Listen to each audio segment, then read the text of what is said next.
在一次和老公秀恩爱的评论区下崩出这样一条言论：嫂子，小心3。然后配图是沈家和他秘书拥抱的照片。我没有放在心上，因为沈家公司的员工集体照我看过，在一堆时常漂亮的女孩中，那个秘书的长相太平淡无奇了，不足以为患。当时我是这样想的，可是后来沈家却为了她去殴打她的赌鬼老公，被拘留15天。大家好，开始今天的分享之前，希望你能给人间烟火点个订阅，我将会分享更多优质的内容。拘留15天期满，我去接沈家，在警局门口也看到了他的秘书刘婷。他瑟缩着肩膀站在门口，看到我以后下意识地往旁边躲闪。我垂眸无视。沈家从警局出来，第一时间冲向我，拥我入怀。曼曼，我想死你了。我的目光越过沈家的肩膀，看向刘婷。她盯着我们的方向红了眼眶，哽咽着出了声：沈家。沈家的身体明显僵硬了一下，随后若无其事地拉着我的手往马路上走，全程没有看他一眼。我们先回家，今天你想在家里吃还是外面吃？沈家，沈家。刘婷亦步亦趋地跟过来，带着哭腔重复喊着沈家的名字，就像这3年来他的名字一直横亘在我和沈家之间一样。沈家依旧没有理会，只是拉着我的手攥得更紧了，紧到吃疼。要不我们去马兰德餐厅吃吧，看看有没有合你胃口的新品菜式。沈家。刘婷依旧叫。你怎么那么烦？像条跟屁虫一样跟在我后面干什么？能不能别跟着我了？我老婆在这里，你还要不要脸了？沈家忍无可忍，转过身去对着刘婷大声嘶吼。刘婷站在原地，红着眼看向沈家，泪珠大滴大滴往下滚落。我只是想谢谢你，想送你平安绳。他摊开手掌，手心里明晃晃放着一条红绳。我不稀罕什么平安绳，我再重申一遍，我打那个男的跟你没有关系，我只是路见不平，看不惯家暴男，换做任何一个女的被打，我也会出手的，听明白了就给我滚吧。沈家仿佛情绪失控，吼完以后拽着我直接上了出租车。我盯着被他大力拽红的手腕，垂眸。刘婷没有放弃，一直跟在我们的车后跑。司机看到以后问我们，那女的好像在找你们，要我停下来吗？沈家暴躁地说，不用，她爱跟就让她跟。然后拉起我的手继续说，吃完饭后我们再去江边散步，好久没有陪你去漓江半岛走走了。你以前不是说最喜欢2个一起在那里看夜景吗？看起来像是在认真地跟我讨论行程，但是他不知道，他的眼睛已经无数次瞄向后视镜，手指也在不自觉地揉搓着。这是他焦躁不安的时候会有的下意识的动作，没有人比我更了解他。我也看向后视镜，刘婷一直坚持不懈地跟在车后跑。大概是追得太急，他摔了一跤。停车！沈家大喊。车子还没停稳，车门已经打开。沈家大步跑向刘婷，车门都顾不及关上。后视镜里，沈家把刘婷扶起，伸出帮她擦拭泪水。刘婷直接握住沈家的手，将刚刚带来的平安绳给他戴上。而沈家全程没抽回手的意思，反而满眼心疼地看着刘婷。我收回目光，把打开的车门合上。师傅，我们走吧。内心一片荒凉。半个月前，在我接到电话的时候，我就隐隐觉得我和沈家之间似乎有什么事情要发生。我原本在公司上着班，突然接到陈同事的电话，陈总出事了，嫂子快过来。心里咯噔一下，随即请了驾直奔沈家的公司。到达公司大厅的时候，正看到沈家摁着一个男的在地上打，脸上的愤怒和狂躁是我以前没见过的，像是一个完全陌生的沈家，跟他平时温文尔雅大相径庭。地上的男人已经被他打得头破血流，动弹不得，可是他的拳头丝毫没有停下来的意思，再打下去肯定要出事。我在旁边喊沈家的名字，可他像是没听见一般。在他再一次挥拳的瞬间，我只能上前抓住他的手臂。沈家，别打了，滚！他看都没看，直接将我推开。我猝不及防，重重摔倒在地，手掌和膝盖被磕得淤青，疼痛让我渗出泪水。刚想爬起来，就看到刘婷哭着从人群中冲出来。沈家，别打了！只一声，沈家就停了下来。我怔怔地看着他，身上的疼痛像在一瞬间放大，刺激着我的泪腺，眼泪哗哗直流。刘婷过去把沈家拉起来，红着眼帮他擦拭嘴角的血污。疼吗？沈家看似不耐烦地甩开他的手，但还是马上回应了他。不疼，一点也不疼，别哭了，本来就长得丑，再哭就更丑了。说完还生气地刮了一下刘婷的鼻尖。此时此刻，他们更像是一对情侣，而我像是一个摔倒在地的小丑。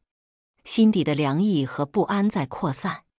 有人在小声提醒沈家：“陈总，嫂子来了。”沈家转头看到我，脸上的慌乱无所遁形。“曼曼，你怎么来了？什么时候来的？怎么摔倒了？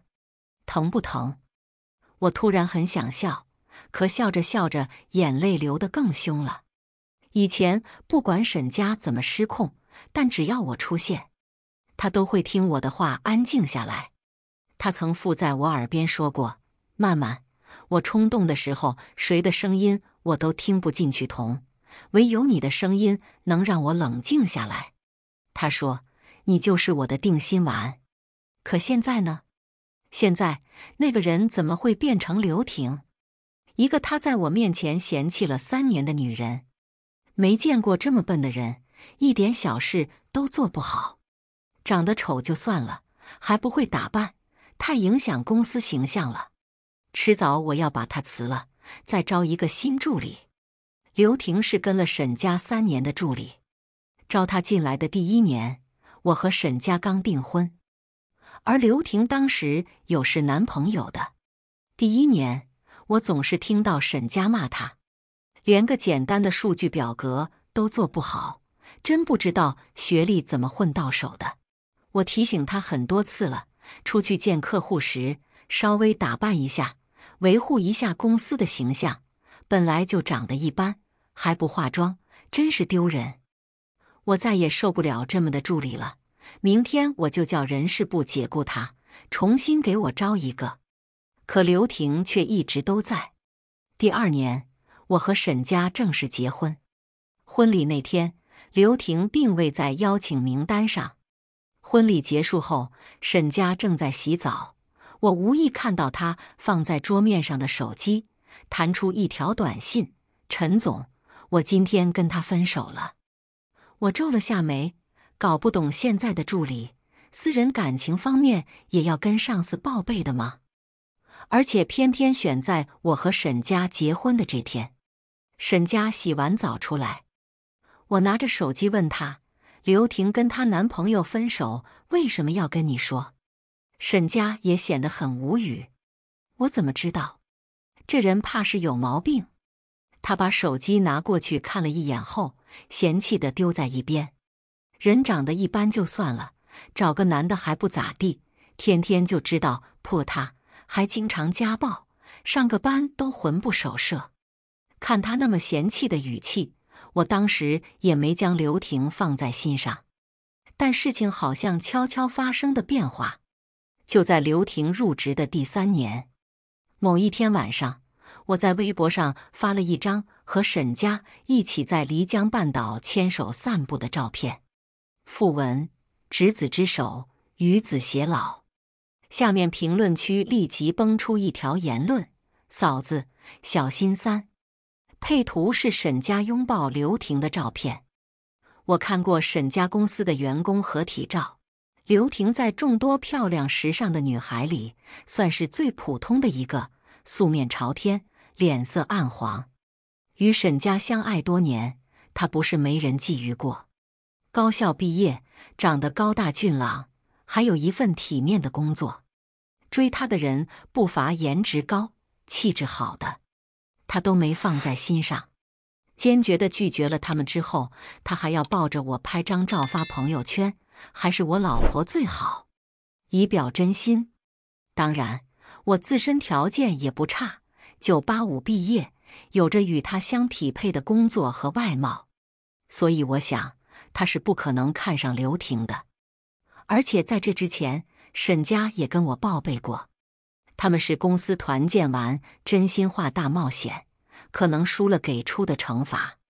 但这件事在我心里扎了一根小小的刺，所以后来我也去过沈佳的公司。刘婷确实跟照片里一样，不打扮，穿着简单，脸色黄黄的。她坐在一堆漂亮女孩子中，的确不起眼。刘婷看到我后，瑟缩着身体，眼神里闪现出唯唯诺诺的样子。她过来给我倒茶的时候，手抖地把茶水洒到了我的裙摆上。她吓红了眼，颤抖着声音跟我道歉：“对不起，林小姐，我不是故意的。”发抖的手试图帮我擦拭裙上的茶水。沈佳看到之后，对她破口大骂：“这一点小事都做不好，滚出去！”沈佳走过来，细心地问我有没有烫伤。刘婷哭着消失在我的视野里。一直以来，刘婷都是挨骂的角色。她胆小、普通，没有任何吸引力，是大众脸谱中最模糊的一个。我以为沈佳是真的讨厌刘婷，可为什么第3年她会为了刘婷的事大打出手，失去理智？我专门去了解事情的经过。被打的男人是刘婷的男朋友江浩，现在已经是前男友了。缘由是刘婷要跟江浩分手，自己搬离了2个人住的公寓，住到了公司宿舍。江浩不同意分手，找到公司，可能是2个人意见不统一，还是没谈拢，和刘婷发生口角时，江浩打了刘婷一巴掌，碰巧给沈佳看见了。沈佳二话不说就上前揪起江浩的衣领，一顿暴揍。江浩不服气，去报警，让沈佳被行政拘留15天。进去之前，沈佳紧紧抱住我，说等他出来后会给我一个合理的解释。可是解释呢？是他急躁地抛下我去扶倒地的刘婷，还是顺从地带上他送的平安绳？我一个人坐在车上，心如死灰。回到家，桌上还摆着我做好为他接风的饭菜。我坐在桌前，一直等到天黑，看着秀色可餐的食物从鲜美到灰败，却始终等不到沈佳。我躺下休息，沈佳很晚才回来。他过来拥着我，嘴里轻轻喊着我的名字：“曼曼，曼曼。”我闭上眼睛，假装睡着。他走向浴室，我恰好看到他手腕上清晰可见的红绳。沈佳从浴室出来，手机适时响起，大概是以为我睡着了，他压低声音接听：“什么事？”卧室昏暗又寂静，我听到沈佳的同事兼好友王德的声音：“刘婷为了不让那件事影响你，她已经辞职了。之前她为了你跟她相恋10年的男朋友分手，听说一直被那个男的纠缠。她喜欢你，我不信你看不出来。她为你做了那么多，你千万不要辜负她。”沈佳沉默了许久，久到我以为她早已经挂掉了电话。然后我听到她说：“我知道了。”床的另一边塌陷，沈佳也躺了下来。平时她都会过来抱着我一起睡，可是这次她却跟我背对背，中间空出的距离就像一道无法逾越的鸿沟，填不平了。她手机亮了一晚上。早上，沈佳出门后，我没有去上班，胃有点不适，我请假去医院。刚好碰到沈家的朋友王德，他也看见了我，坐下聊聊吧。我说。王德直言，不必了，我知道你想问什么，是关于刘婷吧？刘婷没你漂亮，没你优秀，没你家世好，可是她为沈家做饭，为她挡酒，每次在沈家最需要安慰的时候陪着她不离不弃，这才是男人想要的，你给不了。沈家家庭条件不好，娶了你相当于卖身于你家做上门女婿，他担心被你父母看不起，把你像公主一样宠着，你知道他压力有多大吗？哪个男人愿意生活在这样令人窒息的环境中？所以别问为什么，还是先反省反省你自己吧。我惊愕地听着这些话。我的家境是比沈家好没错，可我的父母就是看上他沉稳上进，结婚的时候并没有要求物质上的东西，连婚房都是父母给我们准备的。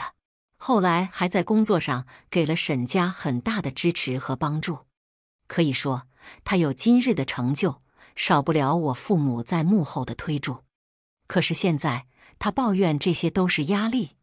结婚的时候，他信誓旦旦地念着结婚誓词，保证一辈子不让我受委屈，一生一世只爱我一个人，如有背叛，必遭天谴。现在也成了压力，心底的酸涩在蔓延。我笑出了眼泪。到家的时候，沈家正在接电话，看到我时，脸上有明显的慌乱，立刻转身去了阳台接听。几分钟后，他才进来，带着一脸的烦躁。新来的助理真不让人省心，芝麻大的小事也要打电话来问我。我垂眸，其实我听到了，他说的是简历，找工作。现在需要找工作的只有刘婷，只是我没想到，刘婷的简历居然投到了我的公司。人事部的同事看到他的简历后，一个劲儿地赞不绝口。这个人简历做得可真漂亮，简直完美无缺。我看到简历的第一眼就知道是沈家的手笔，配色和排版，每一处都有他的个人习惯。大学时，众所周知，沈家的简历做得极好。出来工作时，我所有的简历都是他帮我精心调色和排版的。我曾一脸迷恋地对他说：“你干脆在这个毕业季兼职帮人做简历吧，肯定可以赚得盆满钵满。”他笑着捏了一把我的脸：“我的时间宝贵，除了你的简历，别人的我可没空看。现在所有的唯一都像一个笑话。”我垂眸，心里有了想法。将简历还给负责招聘的同事时，我有意无意地说道：“这个应聘者看起来不错呀，听者有心。”刘婷就这样进了我们公司。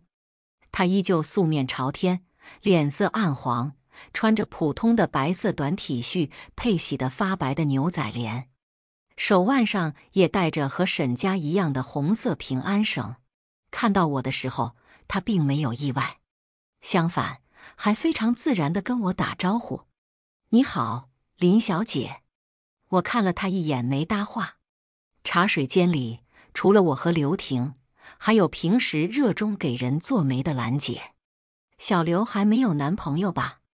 我给你介绍一个，家世很好的。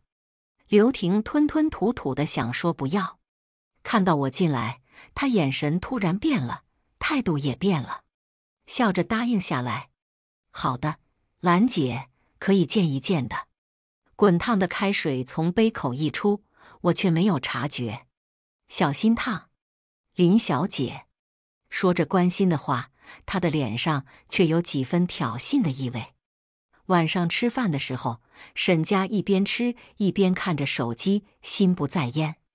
猝不及防的，他突然把手机重重地往桌上一拍：“女人都这么恨嫁吗？一天天就知道相亲。”我被他反常的情绪吓了一跳。相亲？我想到今天茶水间刘婷和兰姐的对话，我没有问她说的是谁，装作不知情地说了句：“男未婚，女未嫁，到合适的年龄相亲不是很正常吗？你干嘛那么生气？”沈家被我噎了一下，一时无言以对，一个劲儿地往我碗里夹菜：“多吃点，你这阵子都瘦了。”晚上10点半，沈家有电话进来。当时我们一起坐在客厅看电视，手机亮起的瞬间，我不经意瞄了一眼，是刘婷。沈家心虚地摸了摸后脑勺，骂骂咧咧地挂断：“大晚上的打电话过来做什么？有毛病！”说着把手机调成了静音后放回了自己口袋。他依旧若无其事地坐在我身边看电视，只是他变得焦躁不安起来，不停地叹气，不停地挠头。我视若无睹。10几分钟后，他终于站起来。刚想起今天还有一封邮件没有处理，你先看着，我去处理一下。我攥紧手里的遥控器，我们的书房做了隔音处理，因为考虑到不管是谁在里面处理工作时不吵到对方，所以沈家在里面是从来不关门的。因为他说，我怕你叫我的时候听不见。可如今书房的门却紧闭着。几分钟后，门突然被猛力打开，沈家从里面冲出来，焦急地穿上外套。我早跟你说过，我和刘婷之间没什么，你为什么还要这么做？脸上带着厌烦和恼怒。我不明白，我做什么了？你自己心里清楚。说完直接开门出去。因为他提到了我只能跟在他后面看看怎么回事。我不清楚，我什么都没做，却平白无故受这个气。我跟在沈家后面一男来到了酒吧，大老远就看到刘婷独自蹲在路边。她今天似乎跟平常不太一样，特别化了妆，身穿一条白色连衣裙，冷风中衬得她楚楚可怜。看到沈家下车，她立即站起来，哭着跑向了他。最后一步的时候，她脚下一个没站稳，直接倒在了沈家的怀里。沈家也自然而然地伸手扶住了她，看起来真像马路边含情脉脉的情侣。刘婷依偎在沈家的怀里，抽抽搭搭哭泣着。这么晚，我本不该打扰你和林小姐的，可是我实在害怕。沈家立刻脱下外套披在刘婷的身上。我说过，以后不管你遇到任何事，随时都可以打电话给我，记住，无论任何时候。好真诚的情话。他也对我说过。我仿佛被人硬生生定在原地，全身麻痹。寒风从四面八方灌向我，心底的冷意朝4肢百骸蔓延。沈家，我喊他。俩人同时看向我。刘婷下意识地推开沈家。林小姐，你别误会，我和陈总没什么的，我只是太害怕了，不知道向谁求助，不得已才打电话给他的。你别怪陈总，要怪就怪我好了。他说着越哭越凶，身上的外套在抽泣中突然滑落，露出被掐得紫红的手臂。沈家看到我跟来的时候，眼里还有一丝愧疚和慌张。可是当看到刘婷手臂上的伤痕时，眼神瞬间冷了下去。他伸手替刘婷把外套穿好，把她护在身后。你不用跟他道歉，要不是他给你介绍这个人渣相亲，你也不会遭受这些欺负。要道歉，也是他给你道歉。我完全不可置信地看着沈家，突然明白他今晚发火的缘由。他到底是气刘婷去相亲，还是误以为我给刘婷介绍人渣相亲对象，还是因为刘婷受到欺负，亦或是三者都有？可是他搞错了，这三者都与我无关。风吹得我眼睛生疼，我深吸了一口气，控制住情绪。不是我，不是林小姐的错，是我自己想要认识她。刘婷眼泪汪汪抢答，她过去扯沈家的手，可怜兮兮地看着他。我听说公司因为你帮我打江浩的事情被人说闲话，林小姐也因为这件事不高兴，所以我想早点嫁出去，这样你就不会被人家说了。沈家沉下脸，公司的闲话你不用管，你也不用替他说话。他给你介绍对象之前，没有了解对方的品性，害你今晚被人欺负，就是他的错。沈家看向我，曼曼，你跟刘婷道歉。那冷硬的语气像是对一个陌生人说话。我想起上大学时，班上班费不翼而飞，刚好监控显示是我最后一个离开教室的，所以全班同学都矛头指向我。我委屈地为自己辩解，虽然老师也相信我的为人，还是有一些不怀好意的同学在那里说风凉话。最后是沈家站出来，你别哭，身正不怕影子斜，正义迟早会还你公道的。我眼泪汪汪地看着沈家，你有怀疑过我吗？沈家上前揽过我的肩膀，只要你说不是，我就无条件相信你。我握紧拳头，吸了吸鼻子。沈家，我说了不是我。刘婷又借机插话，沈家，这件事真的和林小姐无关。我实在忍无可忍，冲着她大喊：你闭嘴！够了！沈家吼我，曼曼，我对你太失望了。以前你从不会说谎的，让你认个错有那么难吗？我又没错，凭什么要认？我笑出了泪花。他一次又一次敲碎了我们10年来的美好回忆，我太难过了。我们本来可以好好的过日子，可是却变成这样。10年来的时光，最后付之东流。心里有什么东西在逐渐崩塌，眼泪控制不住往下流。沈家突然有些慌乱，曼曼，他想上前安慰我。哎呀！刘婷突然身子一倒，身上的外套掉落在地。沈家听到声音后停止了上前的脚步，最终留在了他的旁边。沈家，外套还是给林小姐，然后跟她回去吧，我一个人没事的。说着，双手抱住胳膊，瑟缩起身子，一副楚楚可怜的样子。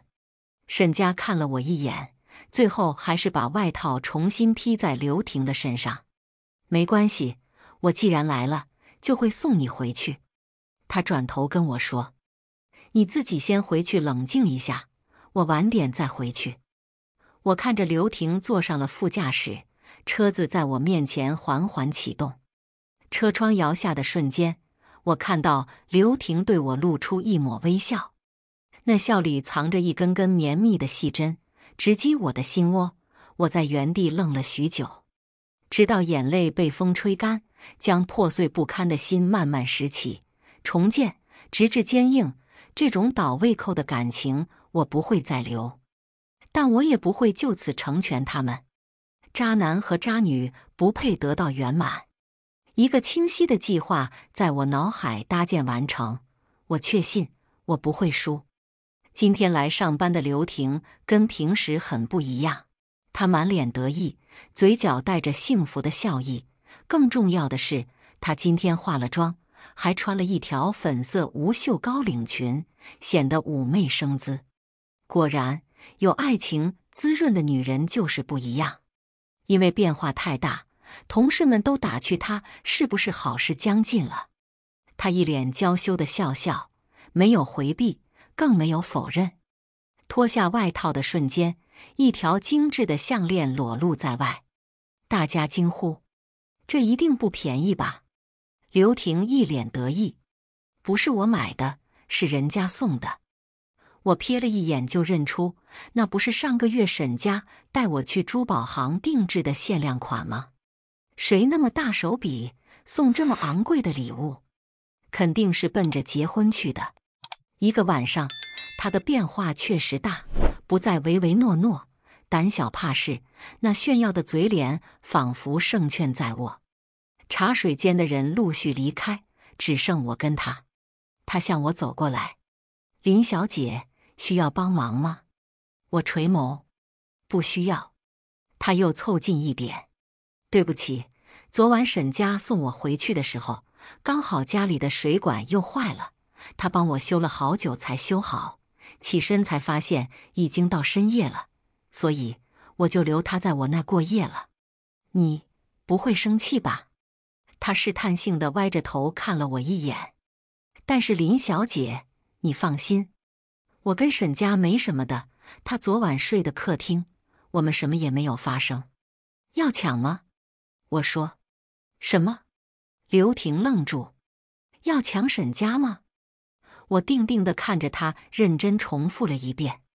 刘婷静静地看着我，可能一时不明的我的意思，没有答谢。我继续说，你觉得沈家会和我离婚吗？你家世一般，还有个前男友纠缠不清，至于自身条件吗？我故意激他。刘婷，你哪来的自信能抢走他？刘婷的脸气得一阵红一阵白。林曼，你别看不起人，你们不过仗着家世好，不就投了个好胎吗？别以为就高人一等，沈家不是那么肤浅的人。呵呵，是吗？那我等着，千万别让我失望。我迎上他憎恨又怨毒的目光，端起泡好的咖啡走出茶水间。我去找了兰姐，把沈家的手机号，让她帮我做件事。下午下班的时候，沈家捧着一束美丽的鲜花出现在我公司楼下。我跟刘婷前后脚走出公司大门。沈家看到我，一脸愧疚。他看了刘婷一眼，越过她走向我。曼曼，对不起，是我错怪你了。刘婷站在旁边没走，如刺的目光停留在我身上。我低头，用刚做的美甲狠狠刺进肉里，生疼的感觉传来，眼里冒出泪花。再抬头，我换了神情，楚楚可怜地看向沈家。我昨天说了很多次，可是你却不相信我。风那么大，你把我一个人丢在马路上吹风。你以前从来不这样的，你说过，只要我说不是，你就会无条件相信我。可是你……我哭得梨花带雨。我太了解沈家了，他是个容易心软且容易愧疚的人。刘婷就是利用了他这一点，生生横亘在我们之间。扮可怜，他会用，我也会用，而且我会用得比他好。看我哭，再加上知道昨天冤枉了我，沈家愧疚的不行。他单手捧着花，另一只手将我拥入怀中，眼里满是心疼。对不起，曼曼，都是我不好，我以后再也不这样了。走，我带你去吃好吃的。我侧着脸贴紧沈家心口，抬眼看向刘婷，他眼里的妒火像是要把我生生燃烧。我挑了挑嘴角，无视他。这几天强烈的愧疚感让沈家乖乖地在家里陪着我，偶尔接打电话也只是偷偷到阳台，接完后又稳稳坐在家里，一刻都没有出门。这几天刘婷在公司一直用恶毒的眼神看我。你这样强求沈家在身边有用吗？不被爱的那个才是第三者，你不会不懂吧？你这样只会让沈家更讨厌你。我面无表情地看着他，不是让你去抢吗？自己没本事抢不过怪谁呢？你……刘婷眼神狠厉，伸手指着我，别得意太早，给我等着。第二天，刘婷请了病假。当天晚上10点，沈家的手机不断响起。他挂了很多次，最后还是偷偷去阳台接。接完电话，他神色匆匆，似乎要出门。曼曼，你先睡吧，我公司有点急事，得马上过去一趟。我刚好在看一部非常有意思的电影《前任三》。大概半个小时后，我准备睡觉，翻开手机，刘婷发了个朋友圈：你说过任何时候我有事都可以找你，你果然做到了，有你真好。配图是2只手交叉一起切蛋糕的画面，看背景是我和沈家经常去的马兰德主题餐厅。看着照片中2根一样的平安绳，我努力吸了吸鼻子。评论区一片祝福声。哇，快点官宣吧！连怀旅款平安绳都扣上了，有情人终成眷属。小刘藏得好深啊！原来枣名花有主了，怪不得不接受相亲了。刘婷统一回复：谢谢大家，我们好着呢。我起身拿起车钥匙，直往目的地。到了门口，我看着他俩含情脉脉的样子，我心中毫无波澜。可是我得哭，哭得越伤心越好。想起刚刚看过的《前任3》中女主吃芒果吃到吐还要吃下去的悲凉，我的泪腺终于有了知觉，眼泪哗哗流了出来。挂着泪花走进他们，带着哭腔和痛楚去喊沈家的名字。沈家，你不是说去公司加班吗？沈家看到我时愣神了，然后慌张地推开刘婷，连说话都打结巴。慢，你怎么在这里？我拎起准备好的打包盒。我想着你今晚加班不知要多晚，你最近胃病不是犯了吗？我出来给你买点吃的送过去，可是你……我眼含热泪，咬着唇，看了看刘婷，又看了看他。可是我是不是不该来？这是你喜欢吃的基围虾，你饿了记得吃。我扔下餐盒在桌上，掩面跑出去。毫无疑问，沈家想都没想就跟出来追我。后面传来刘婷的喊声：沈家。可沈家还是跟随我来到大街上。曼曼，不是你想的那样，你听我解释。他表情愧疚又慌乱，迫切想证明自己。曼曼，我跟刘婷什么都没有，只是他做了我3年的助理，一个人在外面无亲无挂，就想找个人陪他一起过生日。他跟了你3年，那我呢？我们在一起的10年又算了什么？你要我怎么相信你？沈家的愧疚越来越深，他不停地帮我擦拭着眼泪，一边举手发誓，我保证以后不再跟刘婷单独相处，如果再出现这样的事，就遭天谴，好不好？我垂眸，3岁小孩才会相信这样的空口誓言。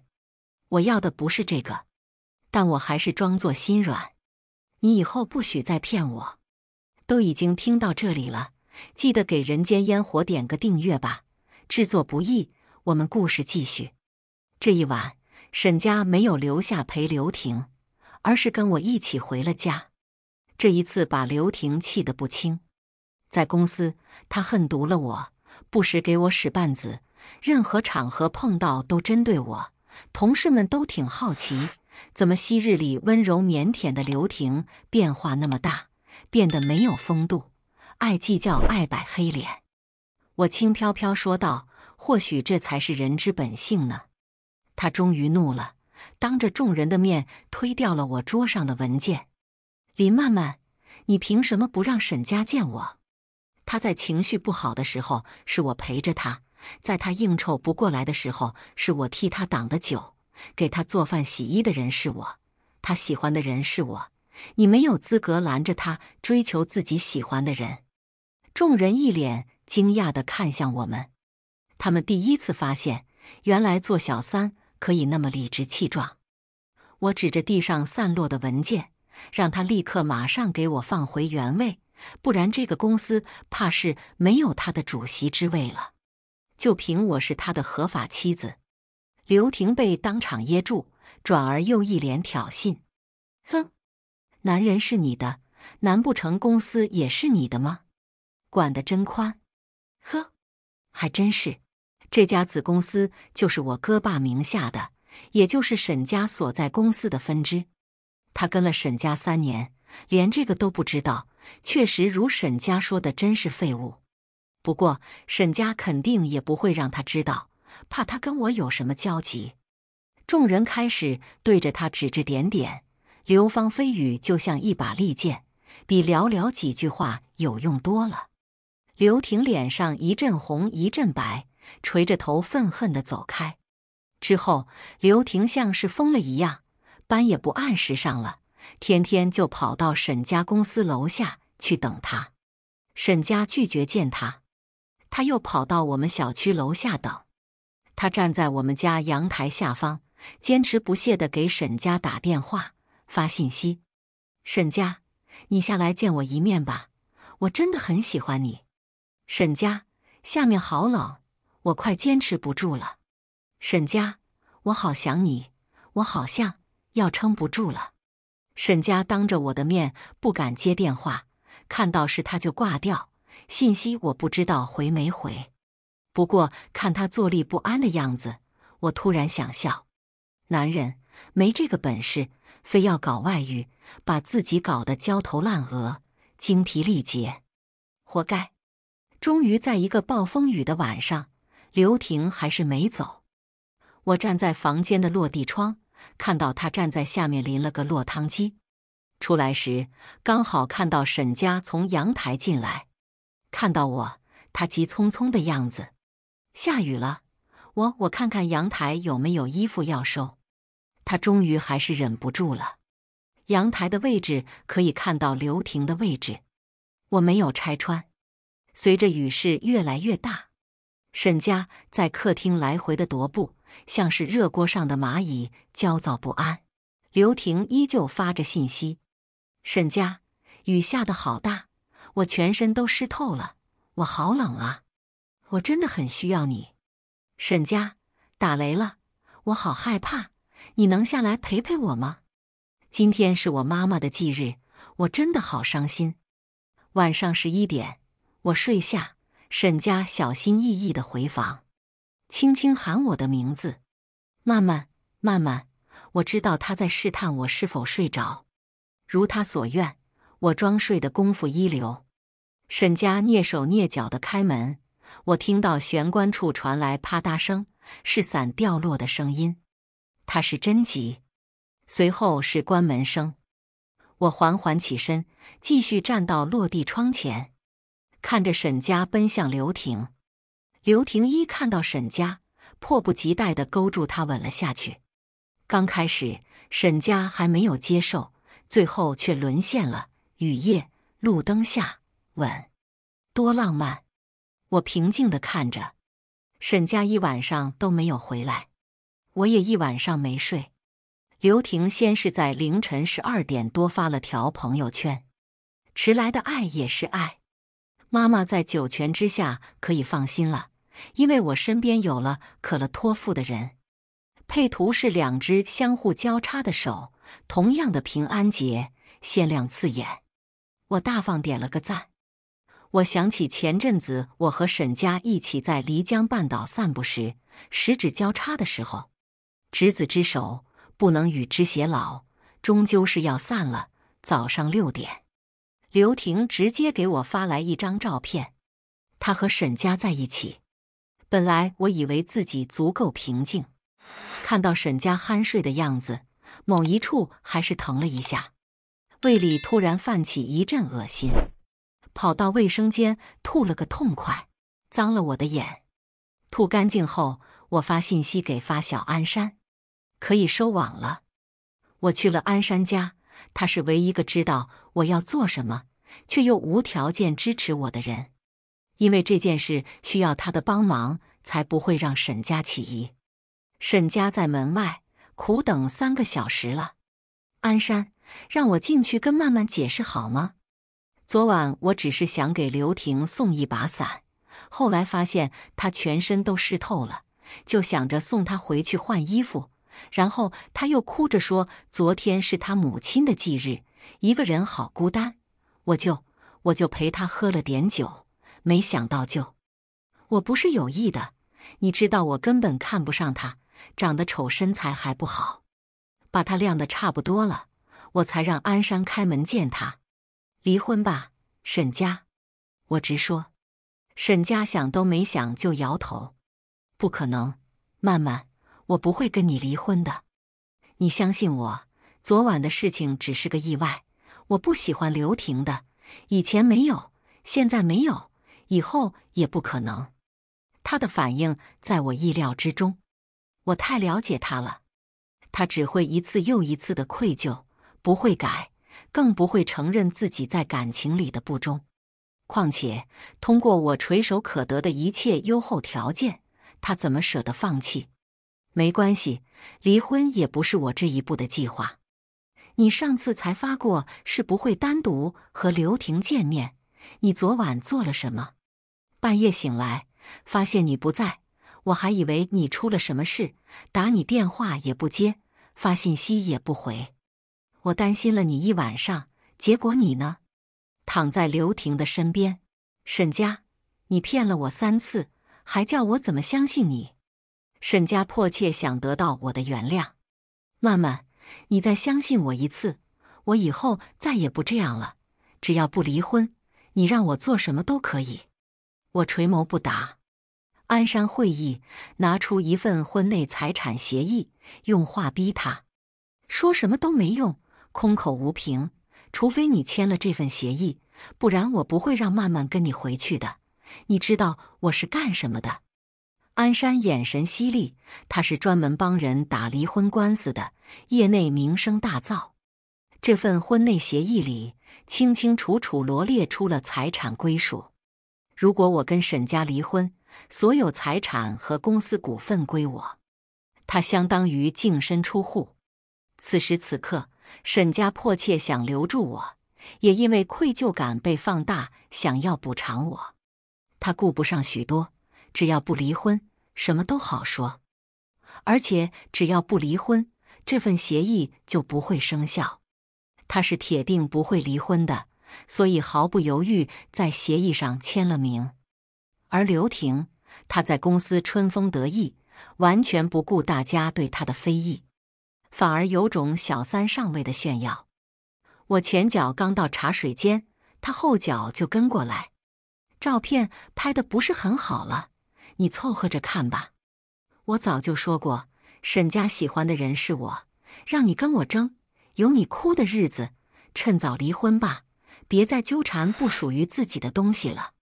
我转身看他，你怎么知道我没提离婚？随后我放出一段录音。离婚吧，沈家。不可能，曼曼，我不会跟你离婚的。你相信我，昨晚的事情只是个意外，我不喜欢刘婷的，以前没有，现在没有，以后也不可能。我提过了，但很遗憾，是沈家不想跟我离婚。刘婷听了后脸色瞬间刷白，身体僵硬地站在原地。还是那句话，有本事尽管来抢。当然，我也会递刀，而且是很锋利的。所以在还没有完全走出茶水间时，我拿出手机拨出一个电话。喂，王医生吗？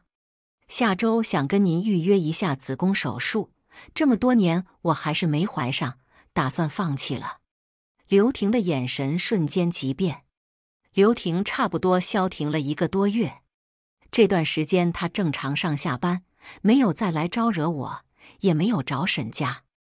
周围的同事慢慢的也把这事翻篇了，只是对她敬而远之。沈家最近也老实了很多，除了上班，其他时间都腻歪在我身边，像是在极力证明什么。只是偶尔会看着手机发呆。我为了考验他为由，把他赶到书房。我可不想他脏了我的房间。1个多月后，刘婷突然化了精致的妆容到公司，趾高气扬地站到我面前。你不是一直挺自信，觉得我抢不过你吗？我平静地看向他，我怀孕了，是沈家的。这天晚上，沈家没有回来。第二天，沈家也没有回来。第三天，沈家回来了。他胡子拉碴，脸上带着疲惫，眼里却泛着惊喜的光，像极了当初我同意他求婚的样子。不过，他现在跟我开口说的是：“曼曼，我们离婚吧。”我小口饮着咖啡。我可以知道原因吗？刘婷怀孕了，你不能生育，这么多年我们没有孩子，我可以不介意，但不孝有三，无后为大。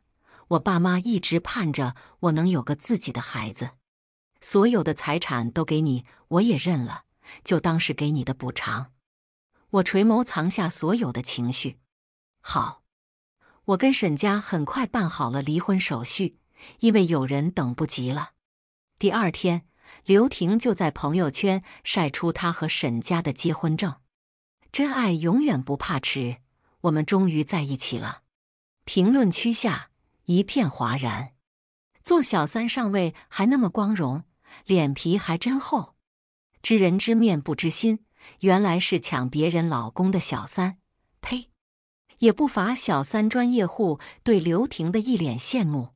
哇，终于扶正了，恭喜恭喜！不被爱的那个才是飒。刘婷到公司后，迫不及待找我炫耀。看到了吗？现在我才是沈家的合法妻子。我淡淡的说：“恭喜呀！”他哼了声：“财产和你平分，真是太便宜你了。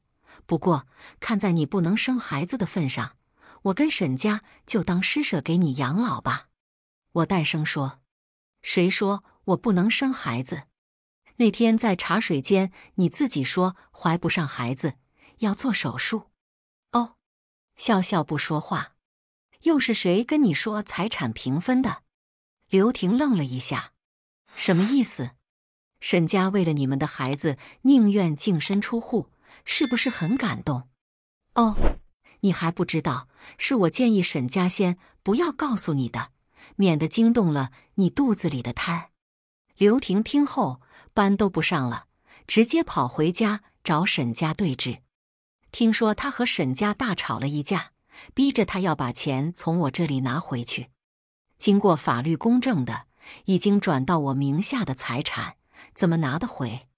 现在的沈家再也不是我爸公司的总经理，就是一个拿着月工资4、5千块钱的小职员，也没有任何财产。刘婷想当富太太的梦想破灭了，她不甘心，来公司找我闹。她不闹还好，人事部直接把她开除了。曼曼早就看她不顺眼了，现在居然敢在太岁头上动土，要不是你拦着，说她怀孕了，你信不信我们一人一脚把她踢飞喽？本来早就可以开除她，只要她没闹事，公司不会做有违条例的事。现在她每次来公司找我闹，都被保安拦得死死的，连我面都见不着。我也借着这个由头，直接给自己放了个长假，到马尔代夫去度假。走之前，我给沈家寄了份大礼，他的不育报告单。结婚第2年，我和沈家就打算要个孩子，无奈迟迟没有动静。妈妈劝我跟沈家都去做个全身检查，结果出来后，沈家那天忙，我一个人去取的报告。看到上面的诊断，我整个人都恍惚了，回到家状态也不好。直到沈家问我结果时，我脸色苍白，手心全是汗。沈家握过我的手：“曼曼，没关系的，即使你不能生育，我这辈子也不会离开，大不了我们领养个孩子。”我愣了一下，最终没有说出口。沈家妈妈不知怎么知道我没生育的事情，打电话来要死要活的，说娶了个不能生的媳妇，让沈家绝了后，逼着沈家跟我离婚。沈家拼命维护我，谁也别想把我和林曼分开，这辈子我非她不可，你们就是打死我，我也不会跟她离婚。我知道沈家跟他父母一样，是传统的人，他能为我做出这样的选择，肯定是下了很大的决心。我被他的真诚感动，就背下了这口锅。沈家收到我的邮件后，自己又跑到医院重新做了一次检查。看到一模一样的结果后，他整个人都崩溃了，马上回去质问刘婷孩子是谁的。刘婷刚开始不肯说，沈家就跟疯了似的打她，硬生生把她打流产了。刘婷受前男友家暴的影响，害怕沈家把她打死，赶紧说了孩子就是前男友江浩的。原来刘婷一直跟前男友有着联系，一边吊着沈家，一边又跟江浩藕断丝连。刘婷就是江浩到公司找她的那一晚怀孕的，那时她就计划好了要让沈家做接盘侠。刘婷哭着跟沈家解释，我本来是想打掉孩子的，可是我听到林曼说她不能生育，我想着用孩子拴住你，让你跟他离婚，再跟我结婚。说着说着，她突然醒悟过来，是林曼她骗我，她骗了我们，她故意让我以为她不能生，给我下套，激我去骗你，让我逼你离婚。你一早就被她骗了，被她下套签了协议，离婚后你只能净身出户，一无所有，而我什么也得不到。林曼的心真狠呐！刘婷像疯了一样癫狂大笑。林曼，你真是下了一盘好棋。沈家颓丧地坐在地上，怎么会这样？怎么会这样？他现在什么都没有了。趁着这把火烧得正热，我又送了一份大礼给他们。我把刘婷被沈家打流产的消息透露给江浩，他可是个暴力分子，知道刘婷为了嫁给沈家做富太太，最后孩子也没了。江浩再也忍无可忍，跑到他们的出租屋，把该砸的都砸了，最后不泄愤，反正孩子已经没了，就要挟沈家给一笔赔偿，不然有他好看。江浩就是个社会渣仔，一个人一条命就跟他们杠上了。沈家受不了这样的日子，提出要离婚。刘婷哪里愿意？碰上江浩这号人渣，两个人面对总比他一个人强。他死也不同意离婚，渣男渣女就这样捆绑一生吧。王德那边我也送了一份大礼，伤害我的人一个也不会放过。早几年前，王德作为公司财务，借着职务之便挪用公款，虽然每次都会填回去，但这种事情做多了，胆子就大了。因为这事，我早就提醒过沈家，让他和王德打声招呼，凡事不要太过分，不然我也保不住他。加上王德有一个败家夫人，最近我还看到他发朋友圈炫耀自己的限量款新包，我把他擅自挪用公款的证据匿名寄到了公司，数额巨大。公司直接走法律程序，他不仅要赔偿公司损失，还要面临牢狱之灾。沈家突然来找我，他比之前憔悴了很多，眼窝深陷，胡子拉碴，身上的衣服也皱巴巴的，整个人很沮丧，看样子就知道过得很不好。曼曼，他叫我，我冷声呵斥，别过来，我嫌脏。他站在原地，手足无措地看着我。我知道错了，曼曼，是我鬼迷心窍，上了刘婷的当，我不该同情她，也不该背叛你。原来是你帮我背下了不育的锅，我爸妈那么对你，对不起，曼曼，真的对不起。你原谅我好吗？我们重新开始好不好？不好。我转身就走，他在我身后嘶吼，林曼，你就这么狠心吗？我们10年的感情，难道你一点都不念旧情吗？你真是蛇蝎心肠，真是可笑。明明背叛的人是他，他凭什么质问我？不过我不会跟这种男人继续纠缠，好自为之，直接无视他离开。后来我把空置的后院种满了花草，上班闲余时间就精心打理着我的宝贝们。看着我的花花每天都朝阳盛开，我被成功治愈。往后余生，我要过得像满棚的花一样精彩。以上就是今天分享的故事，大家有什么想说的、想吐槽的，欢迎在下方评论交流。也更希望能给人间烟火点个订阅，我将会分享更多优质的故事内容。